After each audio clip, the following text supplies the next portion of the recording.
This is an ABP Life podcast. देश भर में भीषण गर्मी का प्रकोप जारी है। अधिकतम तापमान 45 डिग्री सेल्सियस से ज्यादा रिकॉर्ड किया जा रहा है। दिल्ली में 50 डिग्री के करीब पहुंचे अधिकतम तापमान ने पिछले 100 साल का रिकॉर्ड तोड़ दिया। इसके अलावा राजस्थान, हरियाणा, मध्य प्रदेश, उत्तर प्रदेश और बिहार भी भीषण गर्मी की चपेट में है। कई राज्यों के स्कूलों में गर्मी की छुट्टियां हैं, लेकिन बिहार में अभी भी पढ़ाई चल रही है। बुधवार को बिहार के बेगूसराय और शेखपुरा में करीब 48 स्कूली छात्राएं बेहोश होकर क्लासरूम में गिर गई। आज हम इसी पर बात करेंगे कि आखिर गर्मी छुट्टी क्यों रद्द की गई है और ये जो छात्राओं की आज हालत हुई है, इसके लिए कसूरवार कौन है। और मैं आपके साथ हूँ राजेश कुमार। इस पूरे मामले पर हमारे साथ इस वक्त बात करने के लिए बिहार को बेहतर से समझने वाले पत्रकार संतोष कुमार हैं। संतोष जी, बिहार में गर्मी छुट्टी को रद्द किए जाना और उसके बाद इस तरीके से बेहोश होकर छात्राओं का क्लासरूम में गिरना, आप कैसे देखते हैं इसको? देखिए, बिहार में शिक्षा की स्थिति तो ऐसे ही दयनीय है, बद से बदतर स्थिति है शिक्षा की। वो ये चपरासी भी अपने बच्चे को सरकारी स्कूल में नहीं पढ़ाना चाह रहे हैं। जो एकदम लाचार है वही अपने बच्चों को सरकारी स्कूल में पढ़ा रहे हैं और उनकी भी ऐसी भीषण गर्मी पड़ रही है, प्रचंड गर्मी है, जिसमें मौसम विभाग द्वारा चेतावनी दी जा रही है कि 12 बजे के बाद घर से ना निकले और ऐसे समय में स्कूल को खुला रखना तो मुझे लगता है कि एक तानाशाही रवैया है पदाधिकारियों का, नौकरशाही का तानाशाही रवैया कहा जा सकता है।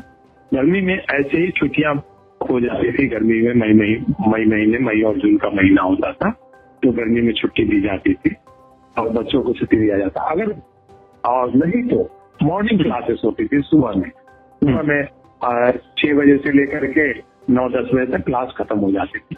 लेकिन नौकरशाही इतनी हावी हो गई है सरकार पे कि नौकरशाही मनमानी करती जा रही है और सरकार लाचार और पंगु है, कुछ नहीं कर पा रही है। यहाँ तक कि मुख्यमंत्री नीतीश कुमार विधानसभा में घोषणा करते हैं, उस पर भी अमल नौकरशाह नहीं लेते हैं, उसका भी पालन नहीं कर पाते हैं। अभी बच्चे जो बेहोश हुए हैं, बच्चे इतने बेहोश हो गए बेगूसराय में, तो उनका बच्चों की जान पर से खेल रहे हैं नौकरशाह।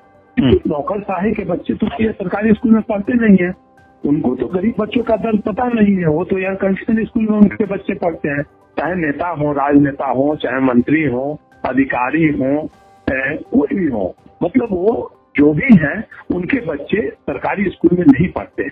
सरकारी स्कूल में वही एकदम लाचार रिक्शा वाला, ठेला वाला, जो मजदूर वर्ग है, जो किसान वर्ग है, जो जिसके पास पैसे नहीं है, मतलब 500,000 रुपए भी फीस देने के लिए बच्चों को पढ़ाई के पैसे नहीं है, वही लोग सरकारी स्कूल में पढ़ते हैं। कहा जाए कि जो 80 करोड़ जो गरीब लोग हैं जिनको भी अनाज दिया जा रहा है, उन्हीं के बच्चे देखा जाए तो एक प्रकार से सरकारी स्कूल में पढ़ते हैं और उनके लिए सरकार को गंभीरता पूर्वक विचार करना चाहिए और सोचना चाहिए। और ऐसी भीषण गर्मी में हर साल छुट्टी होती थी। यहाँ तक कि सर्दियों में जब ज्यादा ठंड पड़ती है तो उस समय स्कूल बंद कर दिए जाते हैं और इधर 3 दिनों से इतनी भीषण गर्मी है कि मतलब घर से निकलना दुभर है। वैसे में बच्चे सुबह जाते हैं भूखे प्यासे, पानी की व्यवस्था तक स्कूल में नहीं है। अभी तो बोरिंग हो रहा है, बहुत स्कूलों में सरकार द्वारा अभी बोरिंग कराया जा रहा है जहाँ की पानी की व्यवस्था नहीं है। कई जिलों में बोरिंग का टेंडर हुआ है, वहाँ बोरिंग कराया जा रहा है। तो बच्चों की जान से खिलवाड़ कर रही है सरकार, चाहे राजनेता हो या नौकरशाह हो, सब लोग बच्चे हमारे देश के भविष्य है, उनके जीवन से खिलवाड़ कर रही है। यही नहीं, सरकार की जो नीति है, शिक्षकों को भी परेशान किया जा रहा है। शिक्षकों को भी भाई छुट्टियां रद्द की जा रही, सारी छुट्टियां। पहले पर्व त्योहार में छुट्टियां रद्द की जाती थी, कोई पर्व त्योहार में छुट्टी रद्द होती थी और अंधी ना कभी भी एकदम बेतरतीब प्रमाण जारी कर दिया जाता था कि भाई शिक्षकों को हाजिर होना है, बच्चों को हाजिर होना है, छुट्टियों के दिन भी हाजिर होना है, ट्रेनिंग करना है। कितनी बार मुख्यमंत्री ने हस्तक्षेप करके निर्णय को बदलवाया, लेकिन अब तो स्थिति ये हो गई कि मुख्यमंत्री के आदेश का भी पालन नहीं हो रहा है। तो स्थिति बहुत ही भयावह है। पहले ही आज स्कूल की ऐसी स्थिति हो गई है कि मैं तो यही पूछना चाहूंगा कि भाई नौकरशाह हो या मंत्री हो, विधायक हो, बिहार में एक सरकारी स्कूल का नाम कोई बता दे, क्लास 1 और क्लास 11 तक का एक स्कूल का नाम बता दे जहाँ वो अपने बच्चों को पढ़ा सकते हैं, एडमिशन कराने लायक। कोई भी अपने चपरासी भी अपने बच्चों को सरकारी स्कूल में नहीं पढ़ाना चाहता है। यही बात है, शिक्षा व्यवस्था में सुधार कीजिए, लेकिन सुधार के साथ उसकी बेहतरी के लिए बच्चों के भविष्य से खिलवाड़ नहीं करना चाहिए किसी को भी, नौकरशाही को। और ऐसे मामले में तो नौकरशाहों पर रोज सरकार से केस होना चाहिए, मुकदमा होनी चाहिए, कार्रवाई होनी चाहिए अगर बच्चों की जान से खिलवाड़ होती है। लेकिन छुट्टी रद्द करने के पीछे क्या कुछ दलील है जो जा रही है? छुट्टी रद्द करने के पीछे तो देने के लिए देखिए 50 तरह के दलील दे सकते हैं कि भाई बच्चों का चुनाव के कारण पढ़ाई नहीं हो पाया, चुनाव के कारण वहाँ कोर्स आ रहे थे जिसके कारण पढ़ाई नहीं हुआ है।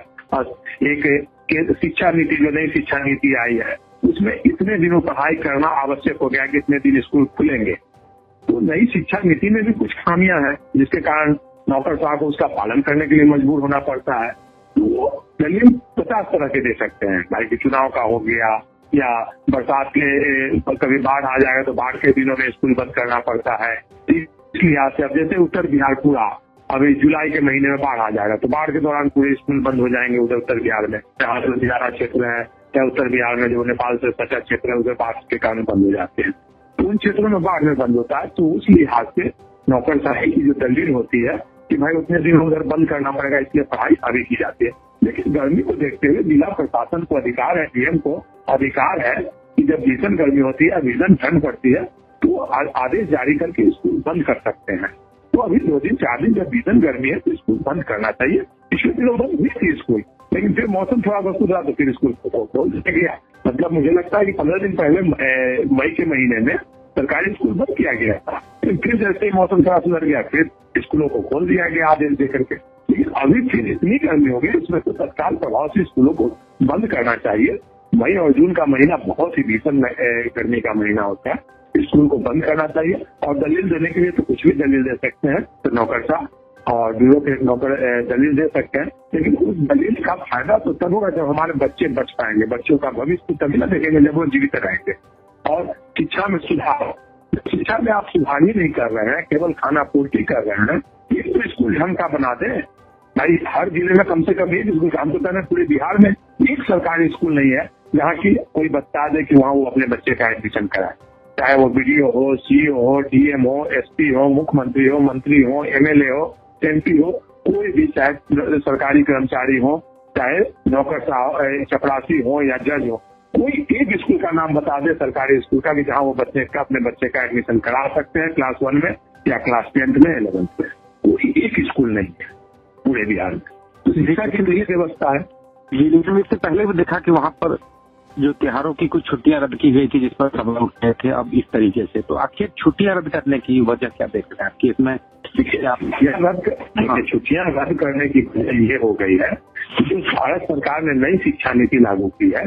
तो नई शिक्षा नीति के तहत एक दिन तय है कि इतने दिन आपको हर हाल में क्लास लेना है, इतने दिन स्कूल खुलेंगे। नई शिक्षा नीति के तहत है कि भाई छुट्टियां इतनी ही हो सकती है नई शिक्षा नीति में।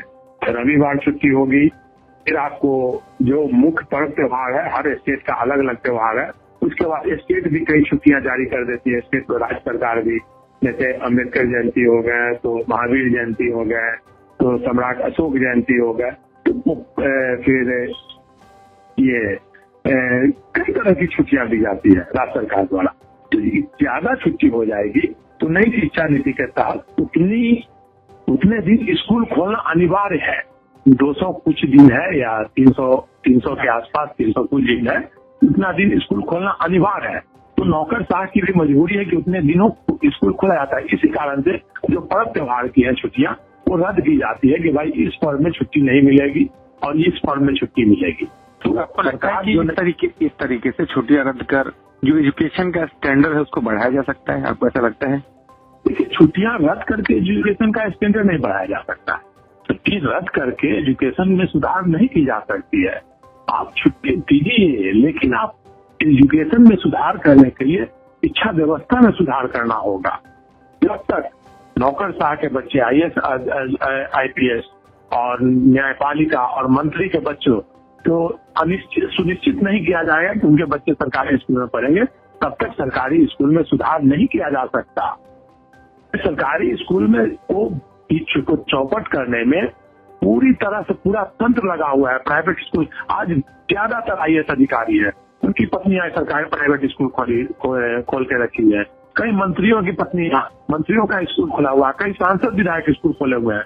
तो वो अपने प्राइवेट स्कूल को आगे बढ़ाने के उद्देश्य से सरकारी स्कूल की व्यवस्था को चौपट करते हैं और ऐसे ऐसे आदेश देते हैं कि शिक्षक लोग नाराज हो और बच्चों को ना पढ़ाएं।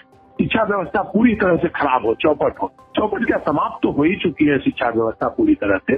तो नौकरशाह और राजनेता, और कहीं न कहीं देखा जाए तो हमारा न्याय तंत्र भी कहीं न कहीं उस व्यवस्था में शामिल दिखता है, क्योंकि जब न्यायपालिका में भी मामला जाता है तो सबूतों और इसके तहत प्राइवेट स्कूलों को भी प्रश्रय दिया जाता है, क्योंकि सबके बच्चे प्राइवेट स्कूल में ही पढ़ रहे हैं, सरकारी स्कूल में कोई नहीं पढ़ता है।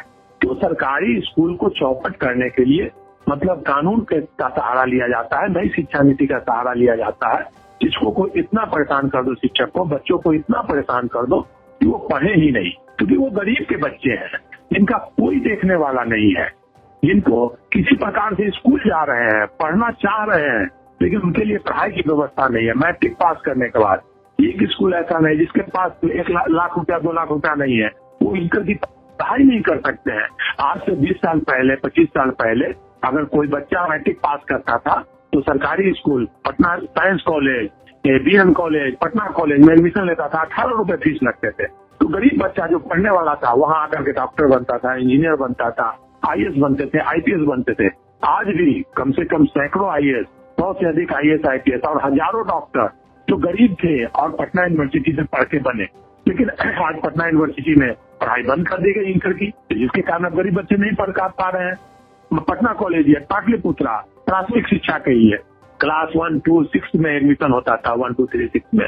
सरकारी स्कूल हर जिला में एक स्कूल थे जहाँ की अच्छी शिक्षा होती थी, लोग अपने बच्चों को वहाँ पढ़ाते थे, मंत्री के बच्चे वहाँ पढ़ते थे, DM के बच्चे वहाँ पढ़ते थे। पटना कॉलेज था पाटलिपुत्रा स्कूल में, जज के बच्चे वहाँ पढ़ते थे, लेकिन उस स्कूल की व्यवस्था को चौपट किया गया। वहाँ जो अच्छे शिक्षक थे उनका तबादला कर दिया गया, वहाँ नए शिक्षा मित्र को बहाल कर दिया गया, जिसको कि पढ़ाने नहीं आता है, कुछ नहीं, जो डिग्री लाओ, नौकरी लाओ, सर्टिफिकेट लाओ और नौकरी पाओ, वैसे शिक्षकों को बहाल किया गया। तो अच्छे स्कूलों को इस प्रकार से ध्वस्त किया गया ताकि प्राइवेट स्कूल को बढ़ावा मिल सके, क्योंकि IAS अधिकारियों के कई स्कूल हैं, मंत्रियों के कई स्कूल हैं, सांसद विधायकों के स्कूल हैं, तो वो अपने स्कूलों को आगे बढ़ाने के लिए सरकारी स्कूलों की व्यवस्था को चौपट कर रहे हैं ताकि गरीब बच्चे नहीं पढ़ सके, गरीब रहे और अमीरों के बच्चे पढ़ सके प्राइवेट स्कूलों में। इसलिए एक नीति के साथ, एक रणनीति के साथ सरकारी स्कूल में शिक्षा व्यवस्था को पूरी तरह से समाप्त करने की कवायद की जा रही है।